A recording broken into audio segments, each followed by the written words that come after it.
Hello, good evening, and welcome to episode 8 of the Terrace Life podcast. I'm your host, Gary Devonport, and I'm joined by the main men from the Terrace. I'm joined by Terrace Paul and Terrace Carl. Lads, good evening. How the devil are you two doing? I'll let Paul go first. Wonderful. Fantastic. I've had a haircut. Buzzing with life. I've had a haircut. Good haircut. I've got an upside down head right now. Strong look, though. Strong look. Strong look. Good. How are you, Carl? How are you keeping? Now you're a gym goer. Tired. Tired, yeah. I walked 5k, so now I think I'm limp for Christie. Yeah. Other than that, I'm just tired. I start every episode saying that I'm tired. Yeah, well, we'll get into quite why you two are tired as the episode goes on. We've got a fair bit to get through, 2 small pieces of paper worth of it. So obviously we're live on the old YouTube. If you've got any comments, questions for the lads, get them in and we'll endeavour to ask them over the course of this podcast. But I think the best place to start is I got to have a little peek behind the curtain recently. I came down to Terrace headquarters. You did. You paid a little visit, didn't you? I weren't really too sure what to expect, I'll be honest. Like, we was driving down there with my kids' car, and it started off at like Tibshell services. Anybody who's not from the north of England, Tibshell services is about 35 minutes away from where I live. To Dad, are we there yet? Dad, are we there yet? Dad, are we there yet? And then we visited every other service from Tibshell all the way down. But we've eventually made it to Terrace headquarters. I got cheered in the place, which was nice and very different. But yeah, one thing that did sort of strike home is how much of a massive operation in such a small space. Yeah, just a tad. It's not. You should see it today. Yeah, you should see it today. Like, when you visited was quite a quiet period, but like the start of the month, it kind of turns into just sheer chaos because we have 250 subscription boxes currently to get out, and but it is quite a small. I mean, you think that's a small operation? You obviously saw our entrance room. The whole of the terrace pretty much was operated out of a room the size of the entrance room before that. So we upgraded, and now we're in. I think we've been. How long we've been in there, Paul? 6 months next week. 6 months, and we're already kind of scoping out Unit 2 because Unit 1, when we viewed it, was massive, and now it's tiny. But the thing is, like, you've walked around it, it's not tiny. Like, there's a whole upstairs, there's a whole back area that's used for goods out, as you'd call it. But yeah, it's very. I think we've got a good setup there in the sense of every space is filled, as you and the little ones got to test out. Yeah, I'll be honest, it was absolutely awesome because obviously, even before I started doing this podcast for you guys, I've been a supporter of the Terrace for some time before that, due to obviously other ventures, and it was just kind of nice to just come and have a little look and just see what happened. And yeah, we've got another visitor tomorrow. Someone that's followed us for quite a while is bringing their lad down to kind of look behind the scenes and stuff, and we're always open to that kind of thing. Like, we think it's cool, and like seeing your lad kind of like literally in his element. Like, I've never seen anyone so excited in my life, and it's, you know, it was amazing to kind of show him what we do, how we do it. And I think obviously you got pestered with questions for the following week about coming back down. Yeah, to be fair, when you get the next unit, can you have some form of accommodation block built on for like for people who need to come for work experience? Because my lad's like literally ticking the days down to his 16th birthday so he can come for work experience at the Terrace, putting Twinings tea bags into mugs. But no, it was absolutely belting to come down, and great to see you guys as well, because obviously we kind of do a lot of our stuff remotely, so it's nice to come down and see you guys, and obviously the rest of the guys down there as well. And we had a bit of a chat about everything else, not just the Terrace. And it was a lovely day out. I really enjoyed it, to be honest. You got to meet the ever infamous Terrace Craig. Yeah, met Terrace Craig, yeah, and Terrace Rob. Paul. Terrace Rob, sorry, not Terrace Paul. Before Rob gets Nick. up there.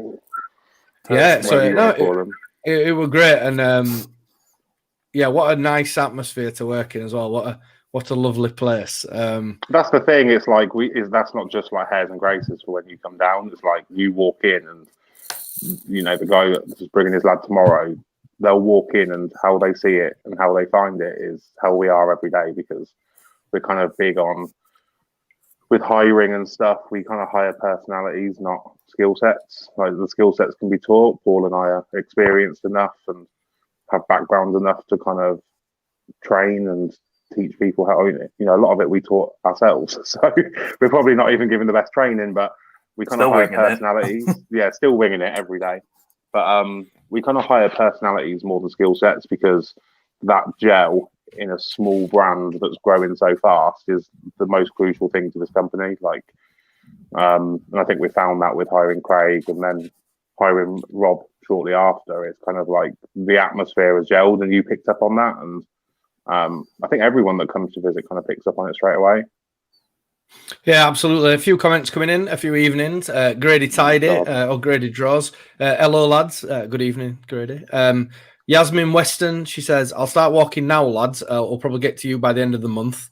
And Focus on Leeds, Tom Wilson says, evening, fellas. So yeah, good evening. I think evening now we've done pleasantries. I'm going to now grill you for an hour and a half. It's how it works. And you feel tired by the end of it. No, probably not that long. Jesus, Gary, I'll be asleep in an hour and a half. I think there's a curry coming for somebody, so we'll not be that long. But anyway, the first news topic: hiring a new art worker. So talk to me, which segues us perfectly from Grady in the comments. Talk to me, who's new art worker? I'm interested. We can't say who just yet, but we're hiring and expanding. Like, we've obviously got Terrace Anne starting next week. My mum, who's going to be looking after customer relations, and I think it's just kind of knocking on at the moment, and we're spending quite a lot of time as a business. We're quite reactive, and we don't tend to look. We look kind of 6 months ahead rather than 12 months ahead, which may be the opposite to how most businesses run, but that's what keeps us a reactive brand. But we're starting to look a little bit further ahead now of how do we adapt what we do? How do we continue to grow? Because we're known for the retro kits and stuff, but eventually, and this is a conversation Paul and we've had for 2 years now, is eventually we will run out of kits, and we need to create a kind of backup and another kind of branch of the terrace that is connected to support us, but also not just very one-dimensional. So we're in talks with a new art worker that's going to come in and do some work. So that's going to be really exciting, because that's kind of like looking at just before Christmas.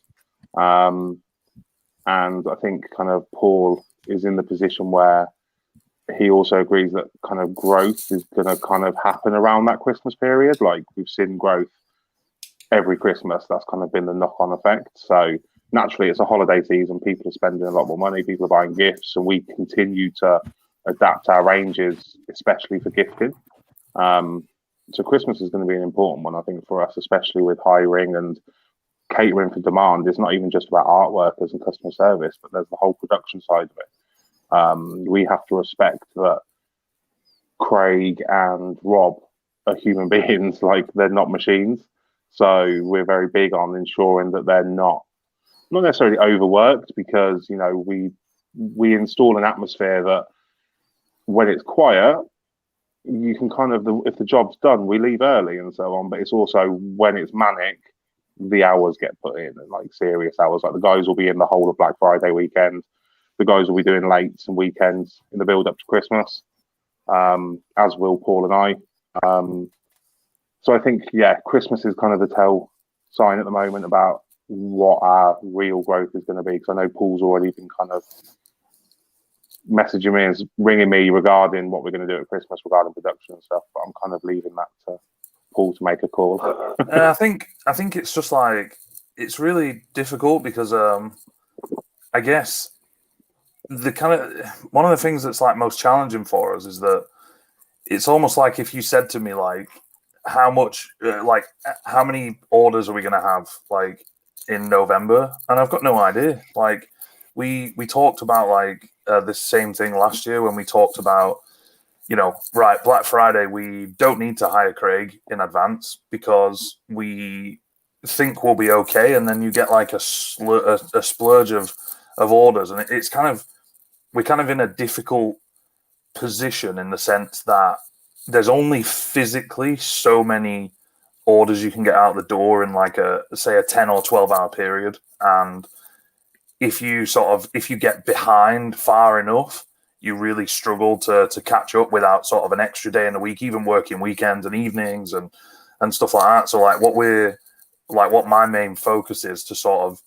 try to loosely plan how it's going to go, and then try to sort of, rather than be reactive, try to sort of have some sort of plans in place whereby we can say, right, okay, here's what we need to do on this weekend. I mean, for me, like my time, and Carl's probably the same, it's like our time's expendable. If we have to be at the office for 20 hours a day, then we'll be at the office for 20 hours a day. But, you know, when it comes to other people, you sort of have to try to at least have some sort of backup plan. Like, you know, can we run longer shifts? Can we, you know, do this and this and that? And then obviously, aside from just what we're doing, we also then have to focus on what our external suppliers are doing to ensure that they're keeping up with demand. Because obviously one thing we've learned in the past is that we have to stay on top of every moving part of the business, because, you know, it only takes one incident or one issue somewhere along the workflow that we then,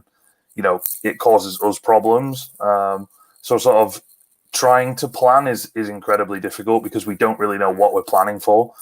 I mean, really, my logic is plan the same as last year, plus 25, 30% maybe, and hope we get it right, because it is effectively just a guessing game because we're such a young business. We only have, I mean, really, last Christmas is really the only gauge we have, because previous Christmases, we've not been handling things ourselves in-house, because 2 years ago we were relying on external suppliers. Last Christmas, it was us in our spare rooms in our houses. And, you know, so this Christmas is obviously going to be different because we're in a unit, we've got staff, we've got different processes, and also just a lot more products, which is obviously only going to grow as we go into Christmas, because obviously we're currently discussing which products and which ranges we're going to bring out in the lead up, which I think us talking about that in September is probably more than what we did last year, because I think last year we probably discussed it. We probably discussed November.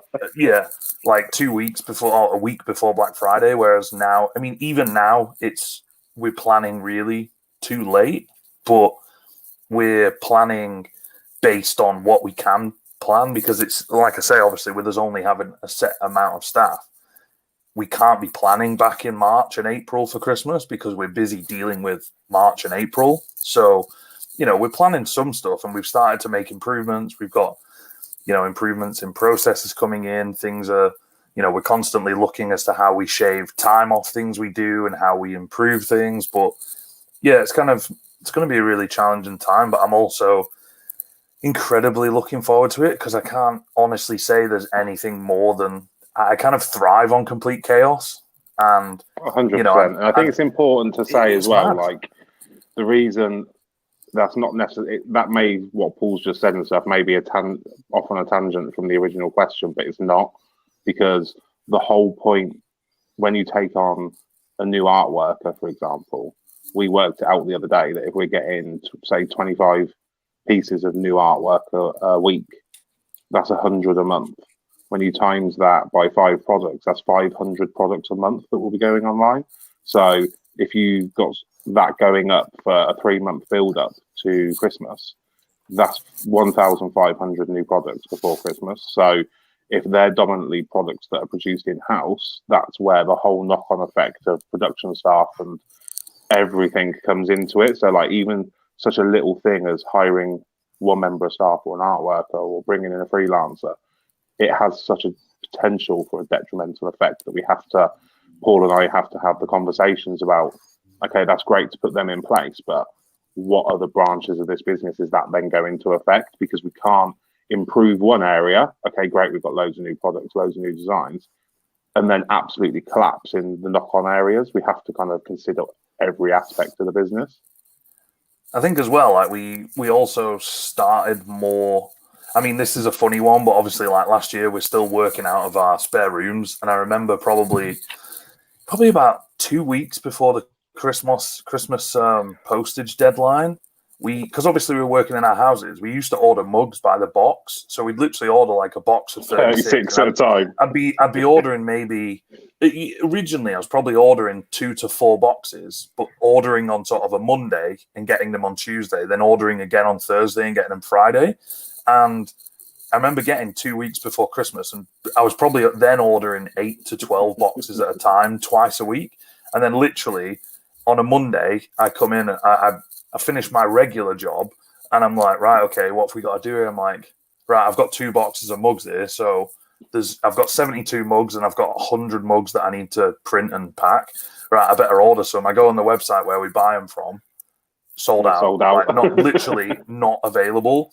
And one of the things that people probably don't know, I'm not sure if we ever talked about it before, but like, no 2 mugs are the same. So like, if you buy mugs from one company that sources them from a certain place and you buy them from another company that sources them from somewhere else, even just the way they're coated or the actual size can be different. So the like size and the finish, everything. It then has a knock-on effect on it. So, you know, for example, we have all of our presses set up for the mugs that we use, time, temperature, everything.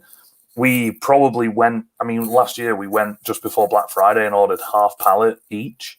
The mugs turned up, probably had 2,000 mugs to press. And I'm like, right, weekend, we're smashing this. Like, pallet turns up at 5 o'clock. I take them in the house, wrap 50 mugs, start putting them in the presses, and they come out like faded, not pressed properly. I probably wasted something like 50, 60 mugs because the mugs that we got were just completely different to the previous ones. So this Christmas, I mean, probably since we moved into the new place, actually, we're ordering by the pallet from the same company. And, you know, me and Craig were having conversations with them probably 6 weeks ago to say, here's how many pallets we're estimating we're going to need through till Christmas to ensure that they have stock. Because, you know, obviously another thing is with us doing, for example, 10 different products in-house at Christmas, everybody's selling everything. So, you know, we have to ensure that we've got thousands of this and thousands of this, because if we get to early December and something's not available, chances are it's not available again before Christmas. So, you know, there's planning in that respect. So it's kind of, there's a lot of moving parts to sort of control, and it's kind of something where we probably will. I'm sure that we'll come up against issues. It's just the nature of the beast, I guess. Guaranteed. But it's guaranteed. It's kind of issues. Yeah, but I mean, I think one of the things we've always done quite well is we've always been very reactive to problems and been like, right, what can we source from? Where can we get it? Who can we get it quickest from? How does it change how the product looks? Because it's like, you know, even a simple product like mouse mats, no one company that we order from does them in the same size. Some are a certain width, others are a different width. Different thickness by a millimeter means that you have to press it differently. So, you know, we are reactive to that, but it's kind of trying to balance all of the things and ensure that what we've got is what we need. I mean, Carl will know this one when it comes to sort of simple things like paper. You'd think paper would be something where don't get me started on paper. Yeah, but you'd think paper would just be the same. But obviously, the company we order paper from are ordering that in containers, so they get a container. If they estimate they're going to sell 10,000 sheets a month, and all of a sudden a company like us comes in and goes, we need 25,000 sheets or 20,000 sheets or 5,000 more, that then puts their numbers off and it runs out quicker. So it is a struggle. I mean, Carl will tell you that if you just changing one small thing, even getting different ink, different paper, different products to press on. With today, it's like, you know, I can't say which product it is because they're in subscription boxes and they haven't landed yet. But I pressed a sample last week of a product, looked amazing, pressed, and then I printed papers for like 150 of them today. The guys went to start pressing them, and they looked crap. They literally looked dreadful, and we were literally scratching our head for an hour, and it was because I was using a different paper. So I had to go and we scratch heads a lot, don't we? We scratch heads a lot, yeah. Like I just sat there looking at printers, just going, "Kick it, it might work." Like we're still winging it. Like I think that's so important to like make people aware of. Like we do know what we're doing, but like when an issue gets thrown at you, you've still got to wing it. And that's what I just love about our office is everyone's in the same mentality. Like it's who cares what the problem is? Like it's irrelevant. Just what are we doing about it? That's all I care about. And that's why problems like literally last 30 minutes. I have a little mini meltdown. I shout in the office to nobody, just to myself. And then half an hour later, it's all good again, and I'm smiling again. It's just like, and we're just so reactive, and everyone's so switched on that we can troubleshoot so quickly. And Craig, Craig came in with zero experience, and he's like so good at troubleshooting now. Like, he's so good at just like, right, here's 5 reasons why it could be going wrong. We'll just trial and error it until we work out what the issue is. And like, not to like even nosh him off, but like it is. It sounds like it. It's a family show, lads. It's a family show. It sounds like we do it like all the time, but like I had my reservations before we hired him and it's not even a sight on anybody, but it's like whenever you hire somebody and it's like the first people that you hire need to be like the bedrock of your business, and the speed at which he's picked it up. And I mean, genuinely, he can literally do everything from like A to Z without. I never ever have a worry or a concern about anything that he does, and it's like it's kind of testament to him as a person that Rob came in, and me and Carl weren't involved in the slightest. Carl literally hired Rob. That was literally the end of our involvement, really, because Craig's the one who said, here's how you do this, here's how you do this. And, the other week, Craig takes a week off and Rob's able just to handle it. And exactly. It's almost like I have no real worries. Being all equal. Rob's just as good as well. I know he's watching, so. No. He'll probably bang on. He's going to bang on the wall again in a minute.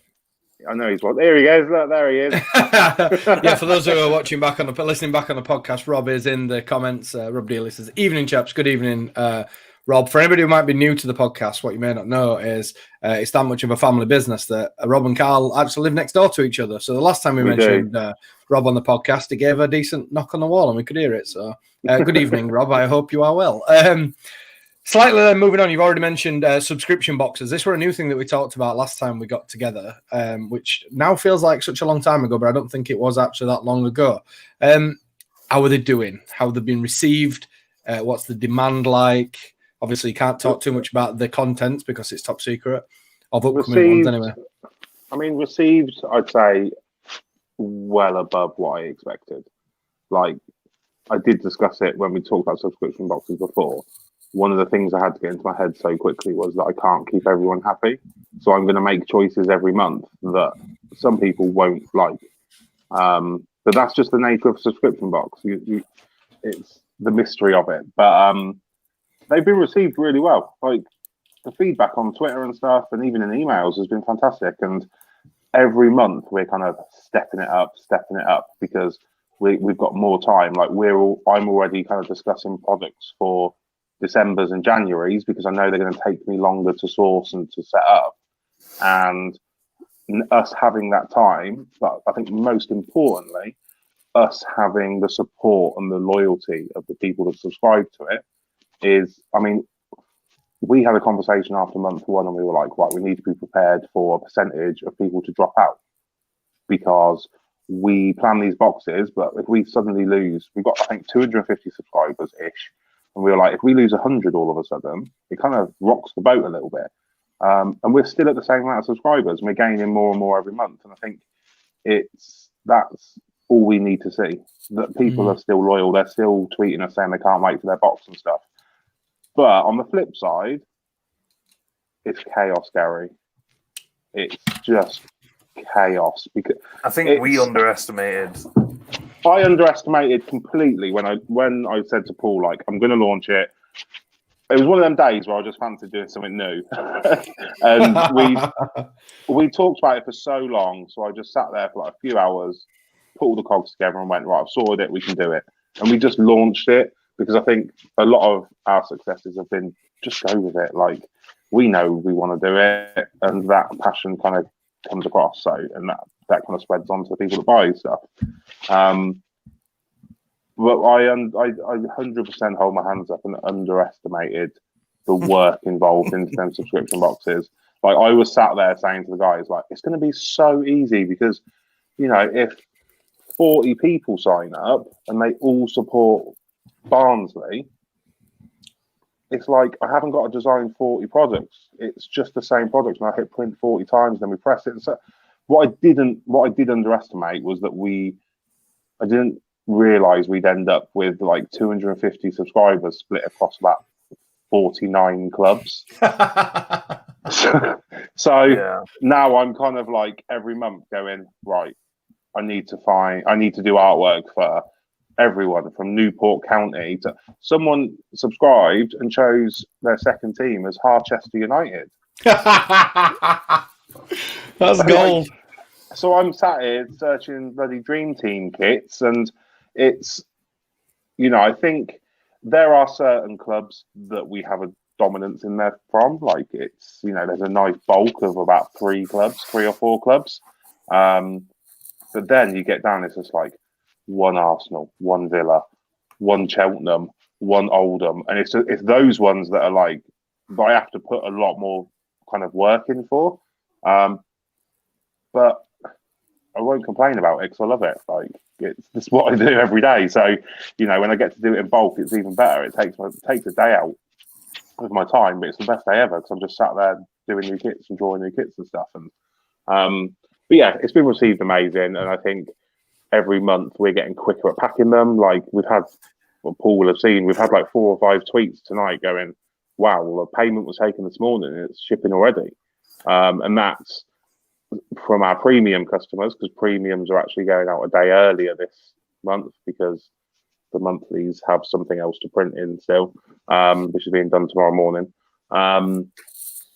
But yeah, it's like it's been received amazing, and I can't stress that enough. And I think it's now something that will forever be installed into the Terrace brand. And importantly, what's come off the back of it is that there's now 2 or 3 clubs asking if we will handle a dedicated subscription box for just their club that is promoted by them. So should that happen, we will be hiring a whole team and unit just to handle subscription boxes every month.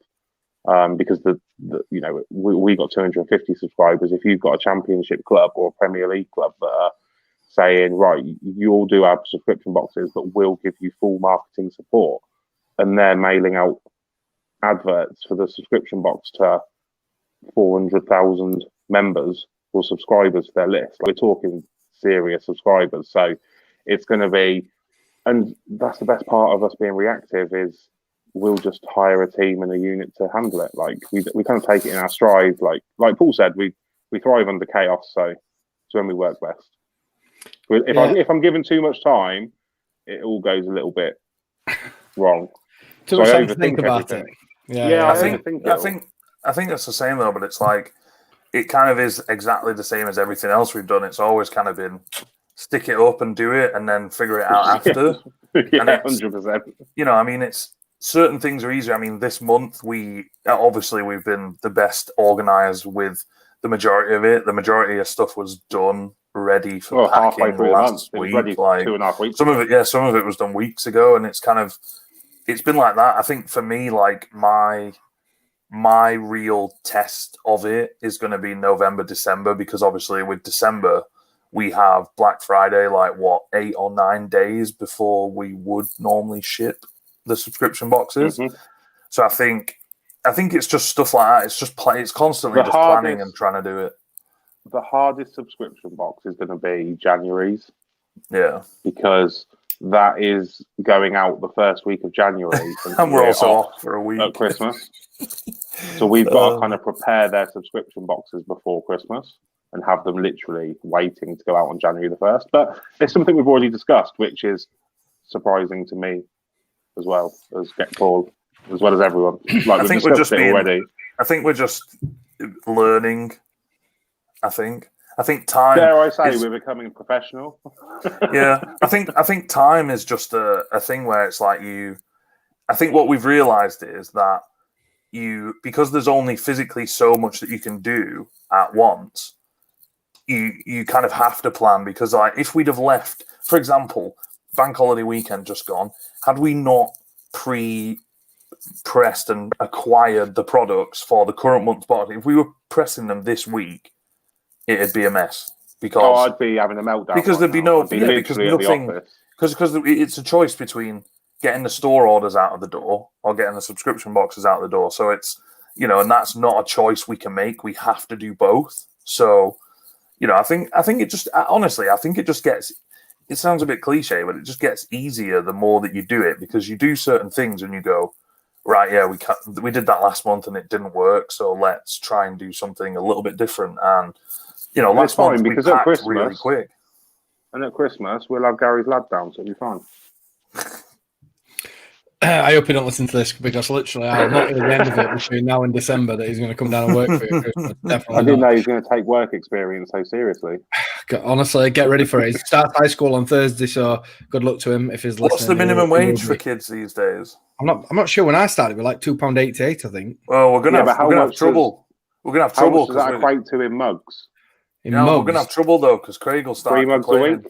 To be fair, mate, if he walked away with like 2 mugs, he'd probably be buzzing with that. So, to be fair though, it's going to cause problems, because Craig will start complaining when Judd's getting paid more than him.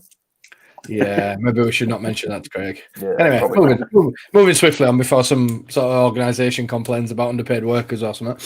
Obviously, last time we talked, we were still not quite coming out of lockdown, but starting to come out of lockdown. And one thing I've noticed with the club I support is that obviously the club shop has been shut for absolutely months. Obviously, you guys have got licensees with lots of clubs.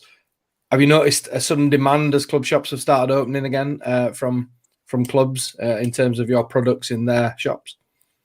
Yes, it's pretty much yes. It's how do I word it? Without saying, I can't really say who the club is, but one of the clubs, I think I mentioned in the last podcast, we pressed 2,500 mugs for their club shop right as lockdown kicked in. So we were sat there with 2,500 mugs waiting during lockdown. And I think as soon as they rang us and said, we can take delivery of this now, and I think that's pretty much when the tables turned. All the clubs started opening. We've just done a wholesale order for another club that we're licensed with. And I've had 3 conversations in the last kind of probably 5 days with clubs that want licensed clubs that we have that don't currently have terrace sections in their club shop. Obviously, clubs are now opening, but they're seeing a lot less footfall because there's no match day. So whilst the club's open, they're only getting the footfall of people that are coming in to buy the new shirt or just kind of popping by to get a gift for someone or whatever they're doing. Whereas normal, they'd have a match day with 8,000 people, 10,000 people, 20,000 people passing through the club shop. So I think it's kind of worked in our favour in that sense that clubs are kind of going, right, how do we bring people to the club shop? Well, they're shopping with the terrace through lockdown. The terrace has got the brand kind of power with the fans. If we bring the terrace into the club shop, it brings people to the club shop. And that's what this brand is all about. It's not just about us versus the club. We're never versus a club. We work with a club, and our ethos and our goal is always to bring club and fan closer together through merchandising, because it's something that's been so distant for so many years.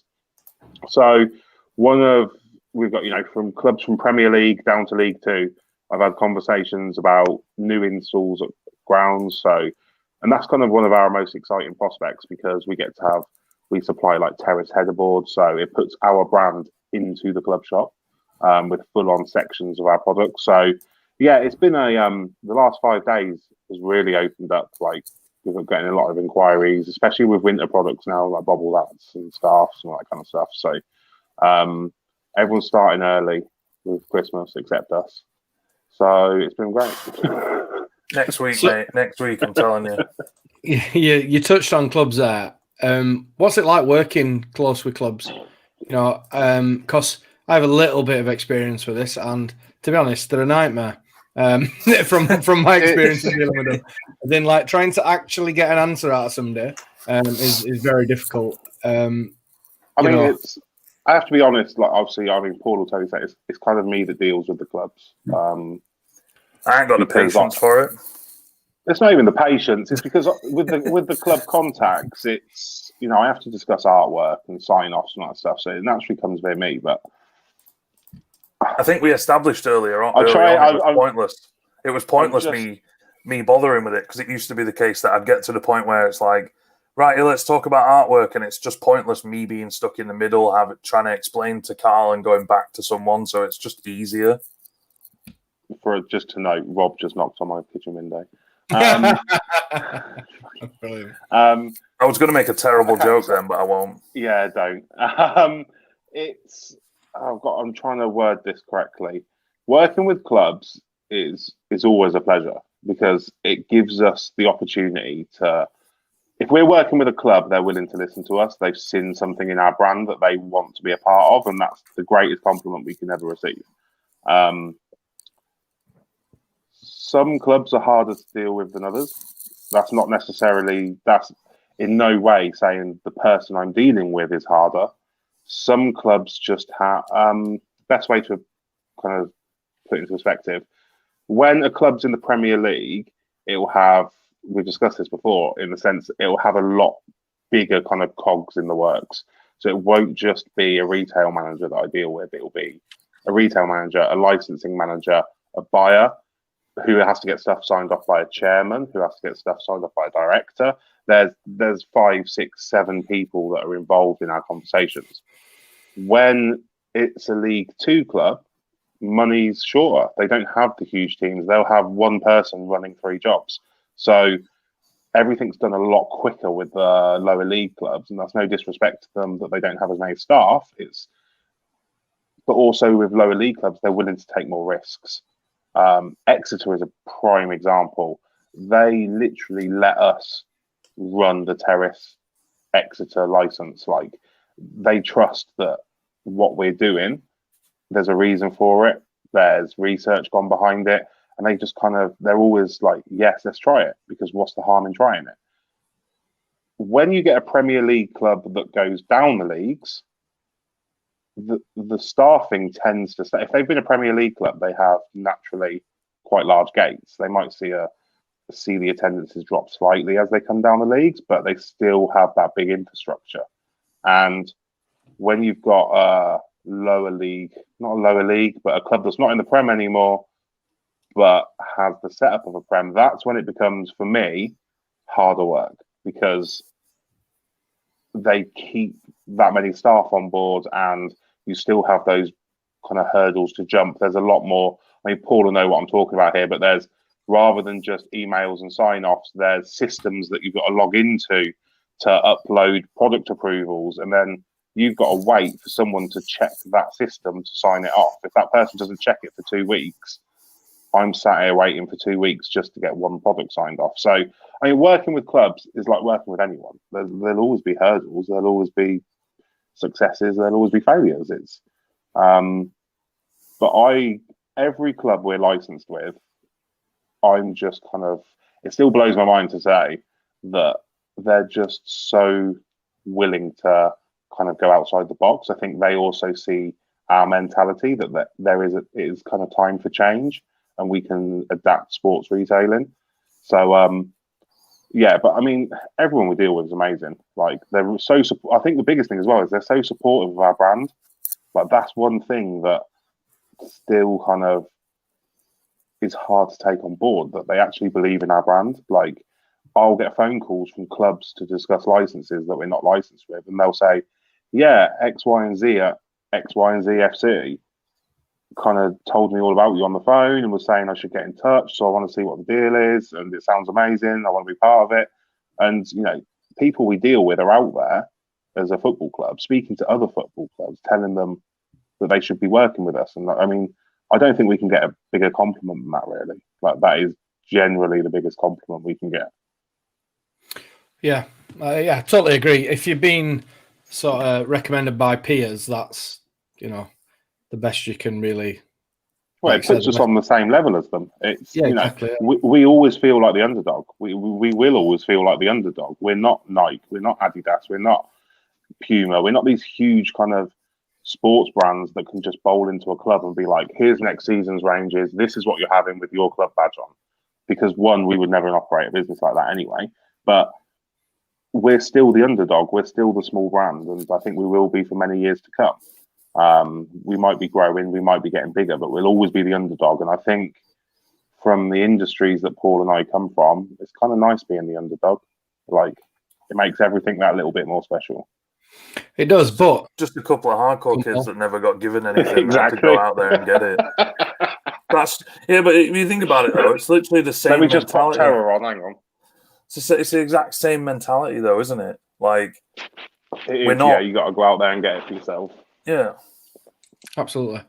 However, little underdog companies don't have a full range of shirts like the ones at Banbury, which come into stock soon. So just tell us, for anybody who might be new to the podcast, how that came about. And I know it's got a bit of sentimental value to you, Carl, which we discussed on the last episode with your links to the football club at Banbury. But, you know, you did sort of a poll on Twitter to let the fans pick the shirts, and they did do. So where is that in terms of production and ending up there? Because I realise that they're playing tonight. Let me get some scores while you're on there. They are playing tonight, yeah. I think they're playing the Wantage tonight. The Banbury deal came about, as we said before, it was kind of like something local, so it was quite close to me, and it was very easy to get in touch with me and me to get in touch with them. I think it doesn't matter whether you're Man City or Liverpool or whether you're Banbury United. I think a lot of the sports world are waking up and it's time for change. And even at Banbury's level, Banbury they didn't want kits off the shelf. They didn't want a kit that is just the same as every other club in their league in a different colour. So that's where it kind of came about. And the fans voted for which kits they wanted. That all went through. We got the samples. They've been photographed on the players. And now we are 6 days away from the full order shipping to us, which is the club's order for players, which I think the best thing for us is that's not just the first team. That's the first team, the reserves, the women, and the whole youth setup down to under 6. They'll all be playing in bespoke kits. So we take delivery next Monday, Tuesday time. And then that's when we can do more reveals of the kit. And I think I'm just so excited to see Banbury walk out in our kit. Like, it literally feels like Wembley to me. Like, because it's my local club. It's like I played for them as a kid. My grandparents were heavily involved in the club. And I just literally can't wait for them. And the news that non-league can now allow fans again is just phenomenal. Like, and that's not just for Banbury. That's for the whole non-league setup. That was needed so badly. Yeah. To give you a score update, Banbury winning 5-0. Of course they are. Banbury United. Just scored the 5th right now. So there you go. 2027 Champions League winners. Yeah, obviously. However, it's not the only kit sponsorship we're involved in, because you're now sleeve sponsors at Durham as well. Yeah. Just talk us through that, how that came about. That came through Paul, actually. I think we were just chatting. Sponsorship was through me. We were just chatting about doing some products, and it's kind of an easy one, really. Just, you know, we launched like a small product range that we're going to expand on, and the opening was there, and it was just right place, right. It was kind of like, yeah, it was like we launched their license range and stuff for them, and then you just end up chatting when it's that level, like when it's non-league level. You end up just chatting to them like mates, and it's. Well, that's the same for some of our like Premier League and Championship clubs, to be fair. But it's at that level, it's like you're chatting to a guy that makes every decision in the whole football club, and rightly so. Non-league clubs will do everything they can to get money in, and they need it. And you know, we launched the license range, and then the club were just like, "How would you feel about sponsoring our sleeves? Like, this is the rate card and stuff." And we looked at it, and we were just like. I don't want to sound egotistic or anything, but like, because it's non-league, the money that they need that's going to be so important to them just for a sleeve sponsorship to us was like, well, yeah, we can afford that with ease. Like, it's the Paul just made the Paul just transferred it over, and bang, we're on the sleeves. And for us, that's amazing. Like, we're on the sleeves of another non-league team supporting non-league football. We're about to talking to sponsorships. We're about to wrap up the sponsorship of Natasha Thomas again, the Ipswich female player. Yeah, we're sponsoring as much as we can. Like, we're getting emailed a lot about sponsorships at the moment. Oh, and there's forgive me, because I can't remember the team name off the top of my head. There's another non-league Saturday or Sunday league team who needed tracksuits, and they wanted us to sponsor their tracksuits. And one of the guys in the team runs a club fan account on Twitter. Again, I won't go into clubs, and it's not important. And he was just like, and he supports us loads. Like, he has thousands of followers of said club, and he promotes us so much, and that really helps us a lot with getting our product seen by fans. And he was like, we've got a sponsorship opportunity for the tracksuits. So I just said, rather than me paying you X amount to put our logo on your Joma tracksuit or your tracksuit from JD or wherever it's from, Sports Direct or whatever, how about I just give you Terrace tracksuits with your club badge on? So we're providing them free of charge now for the whole squad to have tracksuits with their club badge on. And that's kind of where the Terrace tracksuit has been born, because we got it sampled.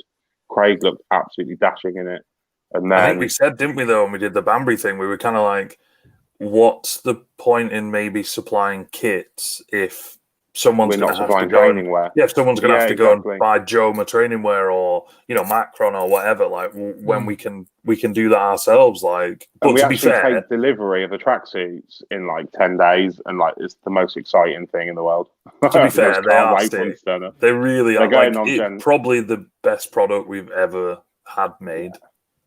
And it's pretty rare, I would say, that a product comes out like, when you get like the first sample, usually there's a lot of back and changes forth all the time. It was spot on, wasn't it?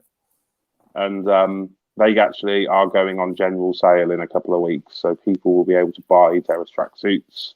I will have one and be wearing it 7 days a week, and it will be my new uniform 7 days a week. It'll be fantastic. Although I don't know, it's a bit loud for me. I don't know. Craig loves it though. Craig's been wearing it every single day the last Craig's been wearing the tracksuit jacket every day for the last week. If you want to check it out, I think it's on your socials, is it not? Of Craig it's on all our socials, Instagram. Terrace Tracky. So yeah, go check it out. It's one to keep an eye on for sure. Other stuff to get into then. One question that's come in, and it's come in a couple of weeks, but I've kept forgetting to sort of read it out. Personalization of mugs and phone cases and all that type of stuff. Is it sort of like how can I word it? Sort of like pre-designed, or do you have to design each one as they come in? Do you have like a some crap? It's magic. Of course. It's just magic. I dress up as Harry Potter and just wave a wand and off we go. No, it looks like a very automated process, but sadly it's not. Yeah. Pull your finger out, Sam Bishop. I know you're watching this. He is watching. Watching. Honestly, please don't tell Sam to pull his finger out, because he will just text me and say, Carl, I need those files off of you. And I was like, yeah. He's still waiting for some stuff from me as well from like 2 weeks ago. Personalization is all done manually by me. That's the first thing I do every morning when I get in the office. Pull up today's orders or the next orders that are going out. Any personalized files, I sit there and I don't hand personalize them. I don't write it on, but I'll create the file for that personalized file. We're in a process of automating it, so the back end of the website will be able to read the personalization itself and type it itself, and then actually email me a file with the personalization already on it. There's a lot of processes that have got to be tested for that. It sounds stupid. There's a lot of things. The personalization, like Craig watches me do it sometimes, and like for me, personalization is all about habit over skill. Like, I can just click files, drag, drop, cover, add the name, add the number, crop it, but in seconds. But when to try and teach someone else to do that, it would take weeks, and they'd be slow at it, and that's not through their skill set. It's purely a habit thing. Like, you know how when you go to an app on your phone, you know which page it's on, you know where it is on your phone. Like, it's just habit. Like, if you said, Carl, find my eBay app on the phone, I'd be sat there like looking through every app, looking through every kind of screen on your phone. Whereas you can get to it in seconds because it's just a habit thing every day that you go onto the said app. Not saying you shop on eBay every day, but first app that comes to mind.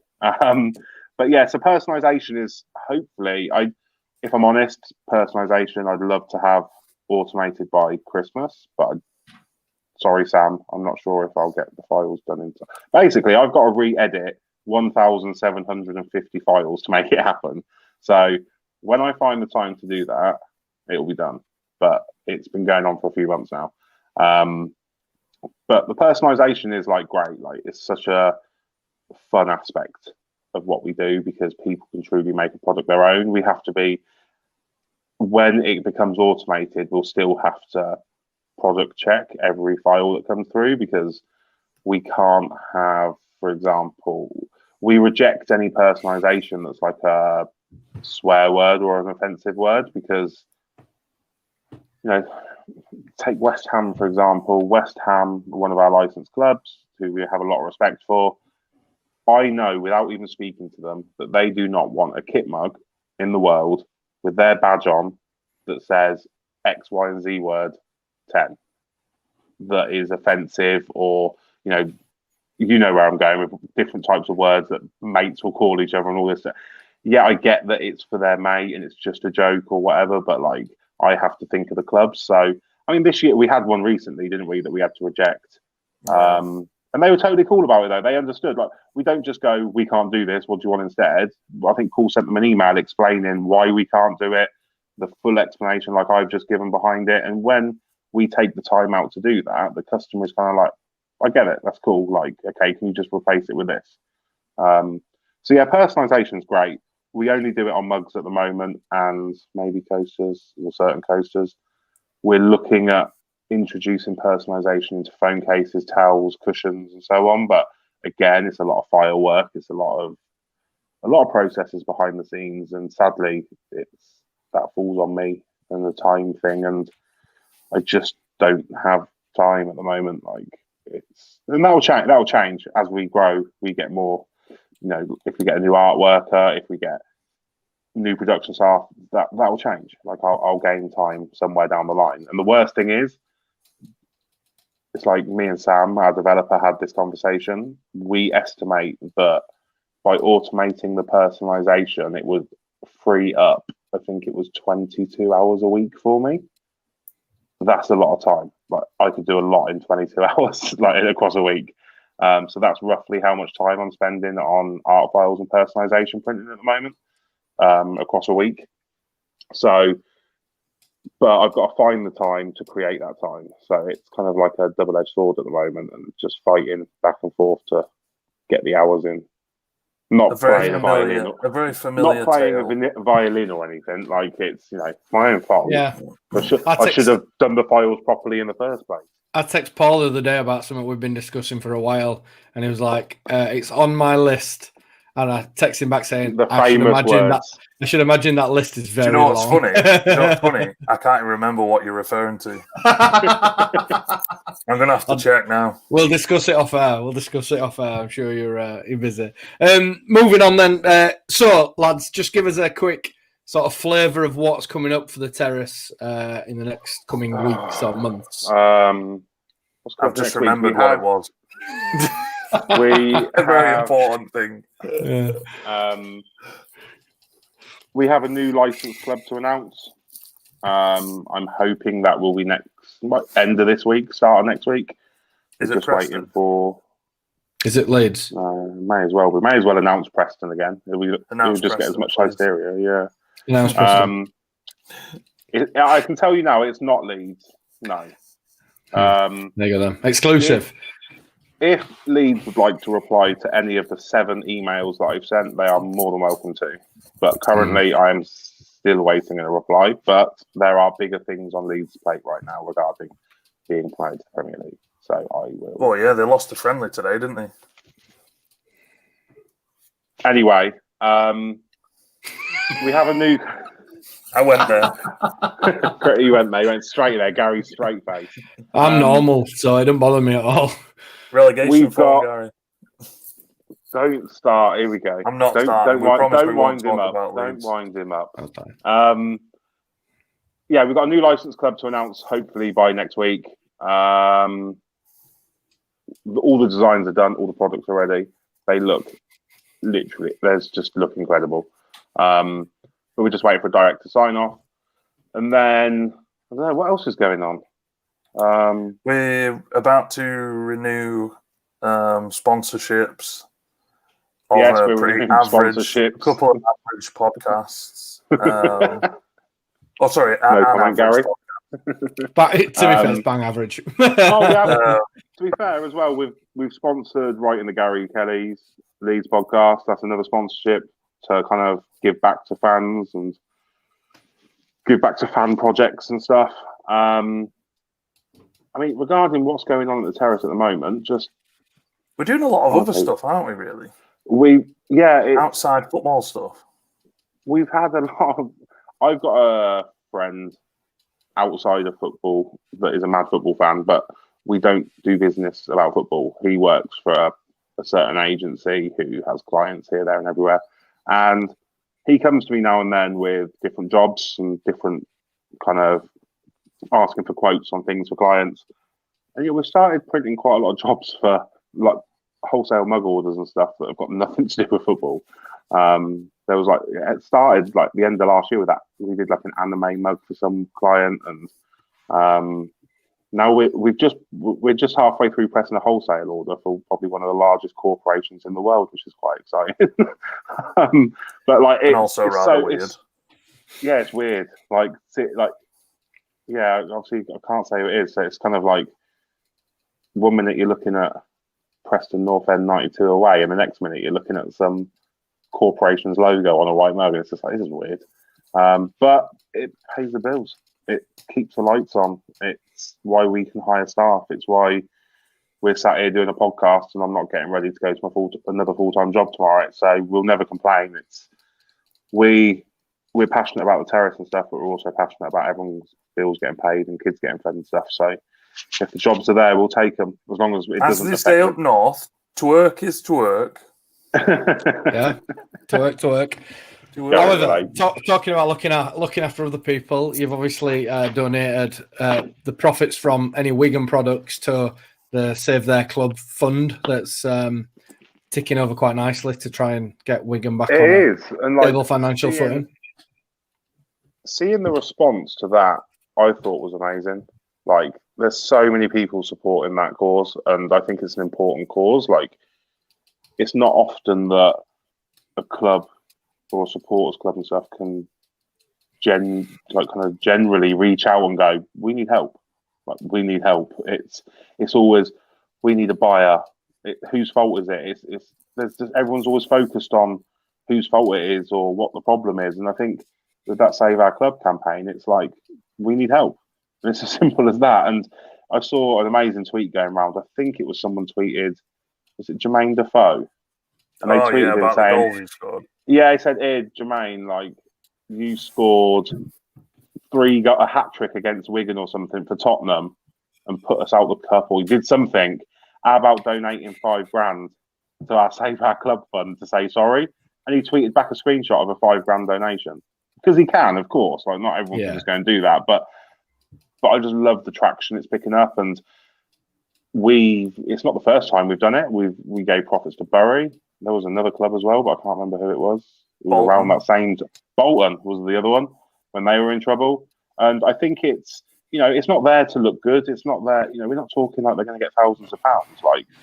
But I don't think it's fair for us to profit off of a product for a club that is currently desperate to survive and needs the money more than anyone. It's not just that the club needs money. I'd rather the money go into their part and towards saving the club and benefit tens, hundreds of thousands of fans that club means something like so much to the fans than have X amount of money in our bank account, because it just doesn't feel right. And that's why as soon as we see like those kind of campaigns and stuff, it's just, we will announce it every time. All profits until further notice of this club's products will go directly to the club. Or when it was Bolton, when it was Bury, with Bury, it was we'd set up to send it to the supporters club, who were then divvying it between all the staff that weren't getting paid. And like, it's, we find the avenue, we make sure it's not going into the wrong pockets. We find the right avenue, we speak to the right people, and it's what we'll always do, especially for lower league clubs. I think you know more than anyone, and I think people that follow us know, is there are brands like us that are constantly pumping out different products for Man United's, Liverpool's, Man City's and stuff. But and we do that too. It's great, but we put 90% of our focus onto League One and League Two, because those fans don't get those kind of things on a typical daily basis to be able to buy something that means something to them. And I think it's important that, I kind of use the phrase all the time, and it comes from Paul, because Paul said it one day and I thought it was amazing, is that if we take from the football community, which we do, we take money from the football community, from football fans, for products. Obviously, we don't take it, but we receive money for products from the football community. It's vital that we give back to the football community. And since Paul ever said that, I think it was on LinkedIn you said it, resonated a lot. And I was just like, I couldn't literally put it into words better myself. So yeah, that's what's happened with Wigan. Don't get me wrong, it's not like we're suddenly pumping tens of thousands of pounds into their fund, but hey, if it's a few quid and it goes towards the cause and it helps them reach their goal, then that's what we're about. That's all we're about. Excellent. So let's get into the nitty-gritty. Some fan questions. I feel like we should have a jingle. Dun dun dun. So anyway, first one from a familiar guy. No. Can we stop? Can you do that again? Can I just screen record? I'll just say dun, dun, dun. Impressed with that? Yeah, that's a really good jingle, that is, Gary. Good, that, I'm going to use that every time we record. Anyway, moving on from my jingle. The first guy, you may have heard from him before. It's a guy called Terrace Rob. If you could change one thing about the Terrace, what would you change? And it can't be hiring him or me.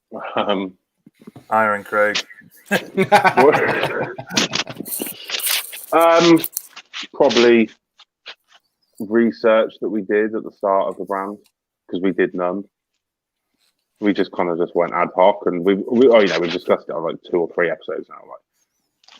We nearly shot our own foot and ended up with no brand. So we could have probably done a bit more research at the start and not. Right, that's my fault, because I work at 100 mile an hour. So I just go with it and we'll work it out after.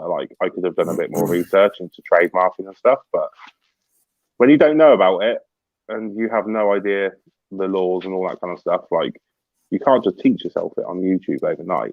It's quite complex, and I've had 3 years to learn about it now, just off the cuff and with letters and speaking to people. So it's very easy to say now, we're not breaching any trademarks. But I could have done a bit more research back in the day to not halt us for a few months. Paul, would you change out? No, I think giving me a business bank card.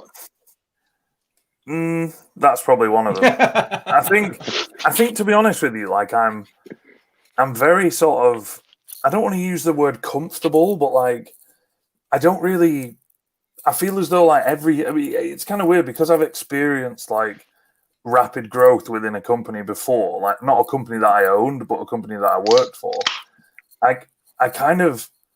It's kind of enjoyable, because it's still that thing where I really enjoy learning, and I feel as though, because I'm obviously involved in the nuts and bolts of this business, I'm really enjoying sort of that sort of, for example, I've got a bunch of tasks on my desk at the moment where I'm kind of I really want to improve this particular invoices. Yeah, but I want to improve this particular little thing, and it's it kind of gives me a lot of satisfaction when things that I do, I can see. So, for example, just changing our fulfillment and delivery process, but seeing Craig and Rob using the tools that I've put into place, it gives me sort of satisfaction from the work that we're doing. But I think that every company makes mistakes, because you can't learn something without making mistakes. And if if everybody was perfect, nobody would ever grow as a person or sort of as a business. But I can kind of see us now reaching a point where there needs to be a lot more structure. And as much as people think that structure eats into the time that they have available, all that structure does is make things more efficient and increases performance. And, so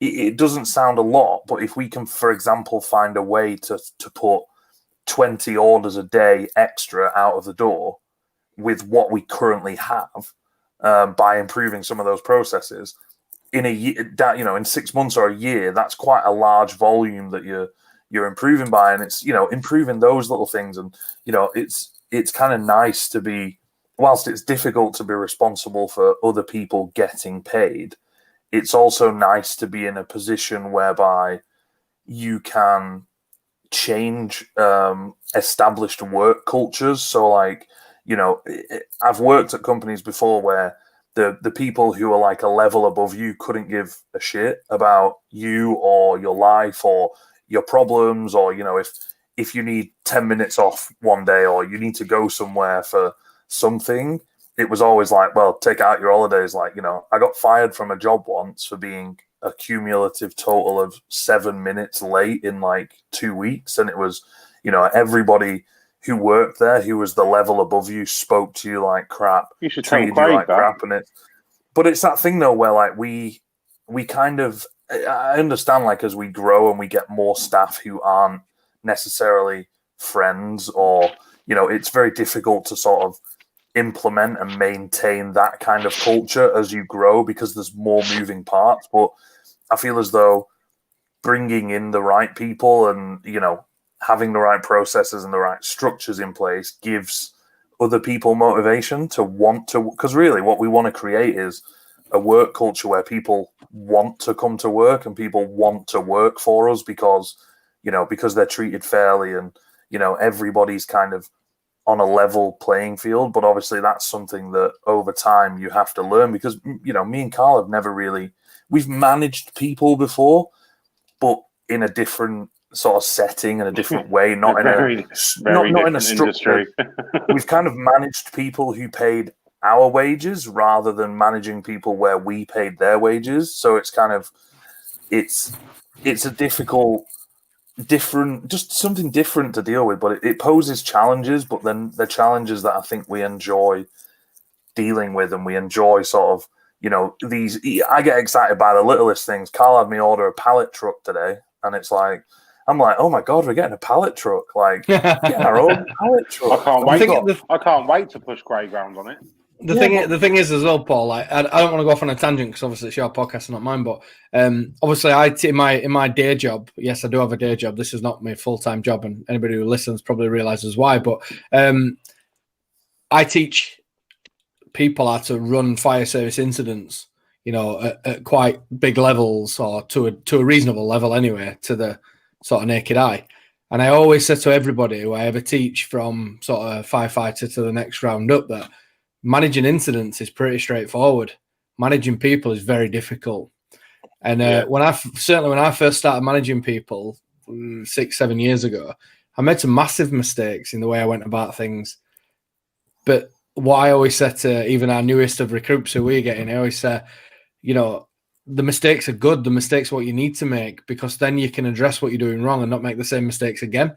If you never make the mistakes because you live by a book or some management thing that you've read, and you don't make them mistakes, and ultimately you end up falling, sort of headlong into sort of traps that you probably won't fall into if you didn't make the mistakes in the first place, if that makes sense.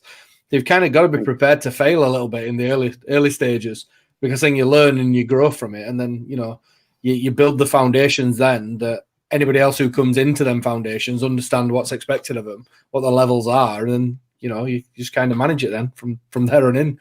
But yeah, I'm a big believer in making mistakes, and we all make them, but learning from them. It's acceptable to make a mistake. If you make the same mistake 4 times and you're not learning from it, that's where there becomes a bit of a problem. That's where there's a problem, yeah, of course. And that's why, Gary, do you want to know how good you are at training? I've made the mistake 3 times, but I've now changed the battery in my smoke alarm. I'm so proud of you. I feel like it's like I finally got there. I feel like I'm there. But no, it is.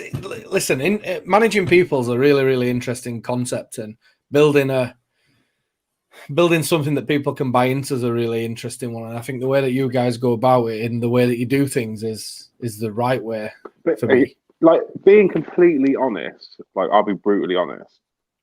I say, I only want to hire friends, family, and stuff because I trust them. This is like a child for us. We need to be able to trust someone to the fullest extent with this business and when they work for it. But if I'm going to be bluntly honest, one of the reasons we haven't hired outside of friends and family circles right now, because I have no idea how to manage someone that I don't know.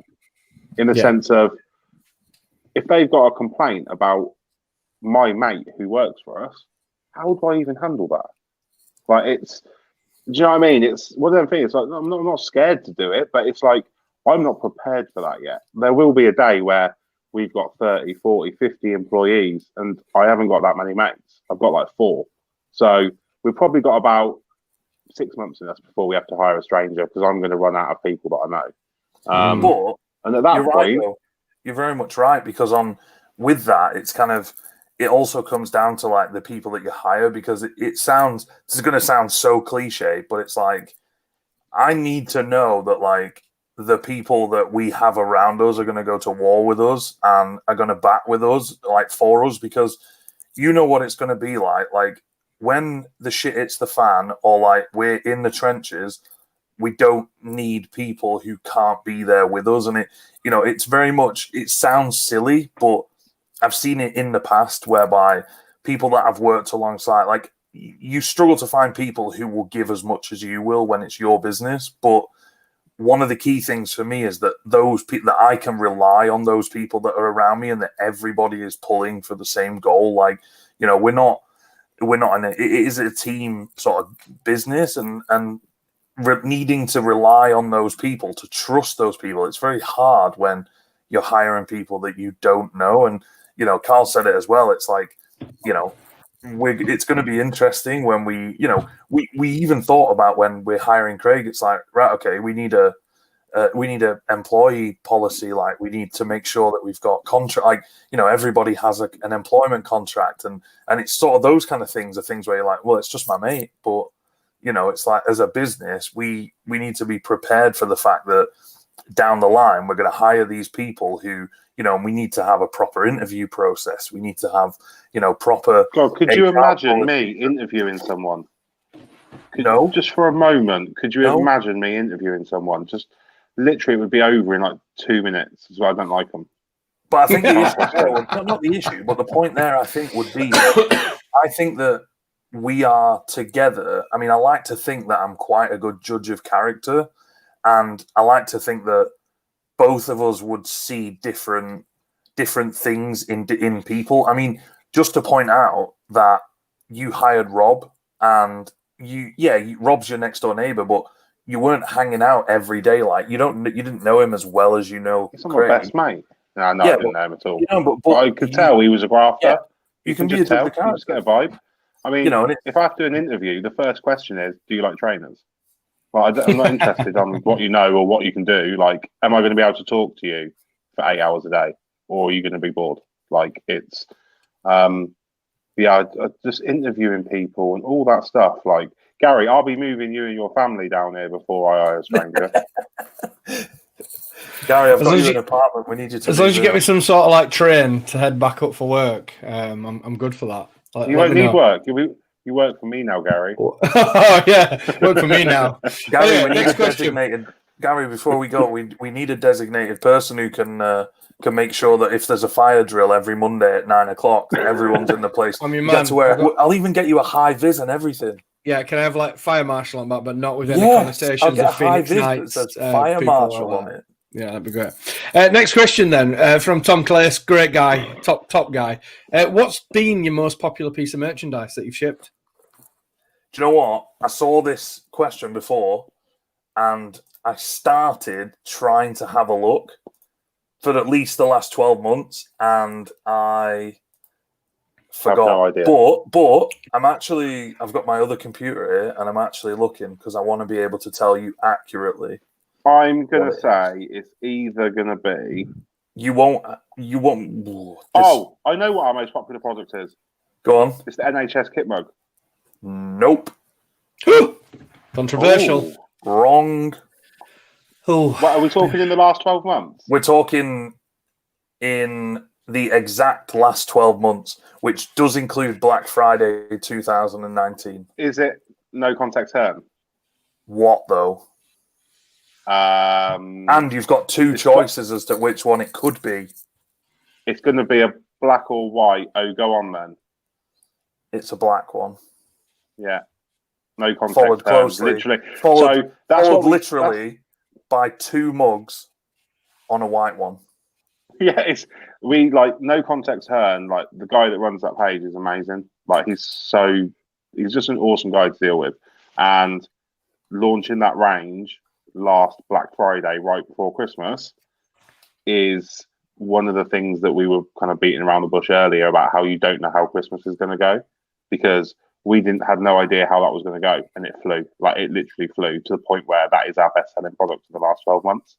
But I mean, notable mentions for your boa away, green and blue is always a seller. The Bielsa Leeds promotion range that went mad. I'd say for Sheffield Wednesday is probably You're 94. not going to guess this. You're not going to guess this because it is not a mug. What? Sanderson yellow phone case. Top selling Sheffield Wednesday product of the last 12 months is not a mug. Phone case. It's towel. Nope. You're forgetting the one thing that we did at the start of the year that Shirts. we're in. Shirts. Which one though? Retro shirt. The Sanderson one. Yep. Yeah, look at that. Look at that. Look at the knowledge. Gary, he knows his brand better than I do. Go on, pack your bags, get down. Can you have a guess? Can you have a guess of the last 12 months what the best-selling towel is? And this, think back, because it's not a recent one. Think back. Think hard. I'll give you a clue. Mate, I was up at 6 o'clock this morning at the gym. I'm knackered. What do you think hard? I'll give you a clue. It's Spy. He knows it. It's a Spy towel. We sold thousands. We sold hundreds, if not thousands. Yeah, thousands is definitely a stretch. It's more like hundreds. Okay. Is that the Spy on Tour? It seemed like thousands. Yeah, that Leeds Spy on Tour was just a seller. But yeah, insights into popular products, like it varies by club, doesn't it? Things that have surprised. It's not even about clubs. Product, like forget the club part of it. Product-wise, things that have surprised me recently is them bottle openers. Like they we sold like 200 in 24 hours when we launched them. Something funny happened though, Gary, because we launched them on a Friday. We had 150 of them in stock, and I just so happened on the Monday morning to have a look at how many we'd sold and went, Carl, I think we need to order some more of these because currently we're 50 short on what we need to send out today. What else? I'll tell you what, mouse mats surprised me as well. People always comment like, who uses a mouse mat? Well, apparently quite a lot of people. Do you know what's been really surprising? Well. Not surprising, but also a good thing that we introduced, which you probably hate. But obviously, we used to charge for mug personalization, and Carl had this brainwave that, like, let's just make it free, not realizing how many people would then choose to personalize it, which then meant he had to. That's a really good work. Kind of topic, like of how the conversations Paul and I have behind the scenes. Carl wants to do something. I say you're insane, and then he just does it anyway. That's generally the long and short of it. Every conversation goes. But my thought process was, we couldn't see the details, but I know for a fact that a lot of people will have gone to our store last year, gone to buy a mug because we're advertising you can personalize it, and they've gone mug $9.99, added their personalization, then gone, okay, so that's added $2.99, so it's now 13 quid. Then it adds postage, and at what point do you go, it's a mug? So my brainwave was that the sales we would get from making personalization free would outweigh the amount of abandoned carts we get for people not buying the product because personalization is a chargeable thing. And yeah, basically, that was one of the things I underestimated this year as well, because I kind of shot myself in the foot. But I kept saying to Paul, let's do this. And he kept saying no. So I just said, okay, well, I've got to the point now where I'm just going to do it anyway. So I made it free. And then I moaned at him for the last 6 months because all I do is personalised products. I said no, though. To put some context into it, He I just said said no no because he for- just wanted to spite me.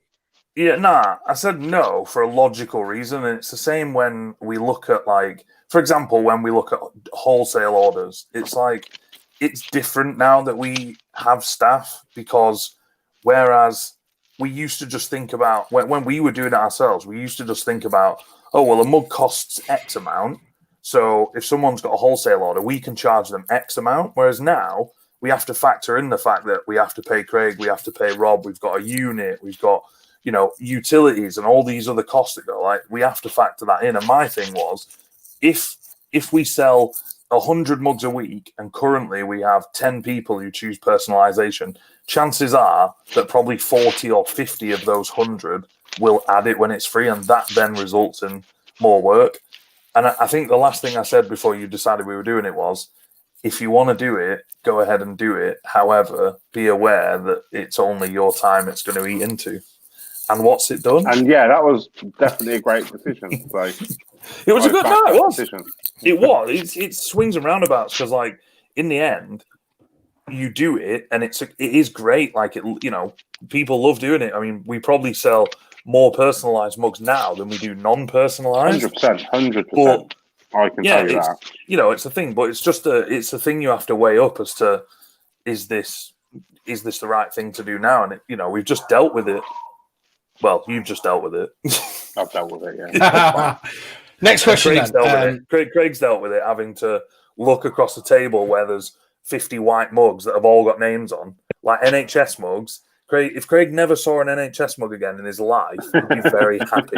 You imagine 150, 200 NHS mugs all lined up with name and numbers on 90% of them. Hell on earth. Sounds grim.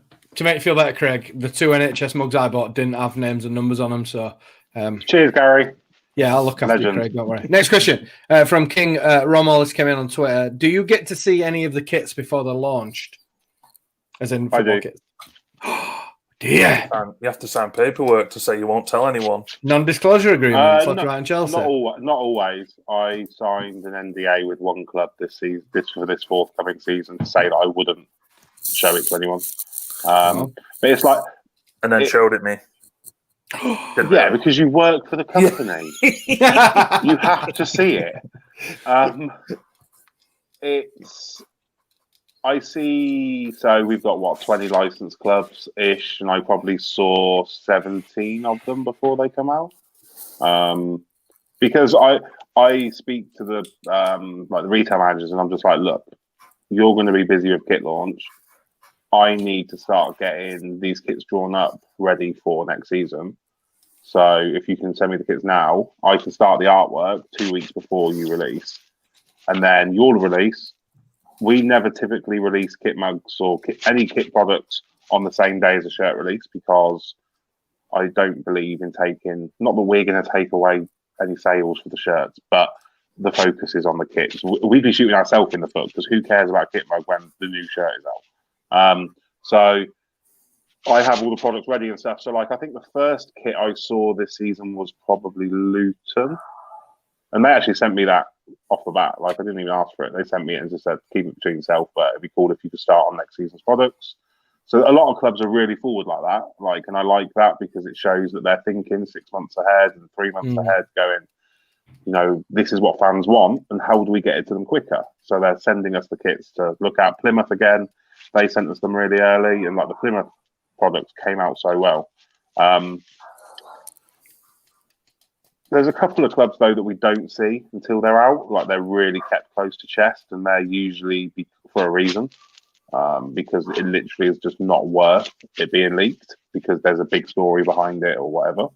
So yeah, in a nutshell, I get to see most of the kits early, and I'm still typically 50% of the time really disappointed. But we're getting there. But we're getting there. We're getting there. Like, and that's no disrespect. Like, it's no disrespect to the clubs, because they pick from what they're given by suppliers. But I put a tweet out the other day. Like, we've always said that we aim to cause disruption in sports retail and sports merchandising. And if you look at the kit releases from 2 years ago to kit releases for a majority of clubs this season, if you're telling me that's not linked with our disruption, I wouldn't believe you. Because the amount of clubs this season that are releasing shirts that have nods to retro and looking at retro patterns, looking at the history, looking at fan culture, looking at little details on the shirt that were the same as the 1984 shirt, all this stuff that we've been drilling into them and putting on products. And now the Nikes, the Adidas's, the Macrons, the Jomas, it's obvious to see that they have looked at what we're doing, and not just us. I'm not being egotistic. It's not just us. There are plenty of other companies that are trying to cause disruption and make change as well for a valid reason, the same reason as us. And I think these major kit suppliers have seen that, and it's kind of been a bit of a wake-up call. And that's one of the proudest things I'll take with me, is that we set to cause disruption, and we will continue to cause disruption. And that sounds really aggressive, but it's like nothing changes without action, without actually doing so. We can sit here, we can run a podcast talking about how much we hate football kits and how plain they are and how there's no thought behind them and they're templates off the shelves until we're blue in the face. But unless we actually do something to cause that disruption, nothing's going to change. It's still a money game. It's still about what the cheapest shirt is. And yeah, it's just, I think it's been really cool this year to see the kits coming out and going, that's a really a bit of thought's gone behind that. And that's a nod to the 1986 shirt. And that's a nod to the year they won the cup. And, clubs are paying attention, but more importantly, kit suppliers are paying attention. And what's the ultimate product every season for a football fan? The shirt. And if that can change, the rest changes. So, powers the people. That's my the shirt, if you can actually get a little bit. That's another story for another day. That's another story for another day, Gary.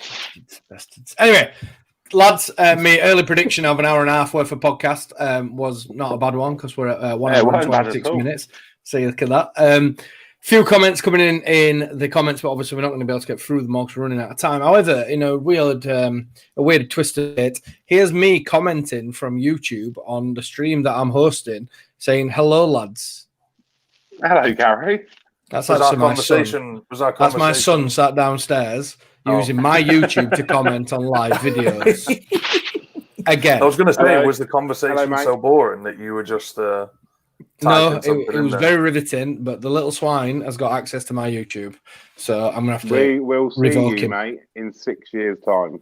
Yeah, I'll find out. Yeah, I'll find out what school he's going to and sort out some recompense on his first day. Yeah, head flushed out toilet. Anyway, moving slightly on. So, episode 8 in the bag, lads. It's been an absolute pleasure to catch up with you again. I'm obviously mindful that it's now nearly 10 o'clock. Carl's been up since 6. I'm sure Paul won't have been up too much later than that, if not before. Lads, it's been a pleasure again. Cheers for everybody who has commented. Apologies for not being able to read your comments out. If we did, we'd be here all night. If you follow us on iTunes or Spotify or whatever your podcast provider of choices, make sure you subscribe. Gary's ready for bed. Gary's like, what day is it? Yeah. But no, make sure you subscribe, make sure you follow us, make sure you share it. And if you, for some reason, live in a cave and you don't follow the Terrace on Twitter or Facebook or Instagram or any of that, make sure you do. It's been a pleasure again, lads. And awesome. That's it. Episode 8 in the bag. See you again soon. Speak to you soon. Bye. Ta-da.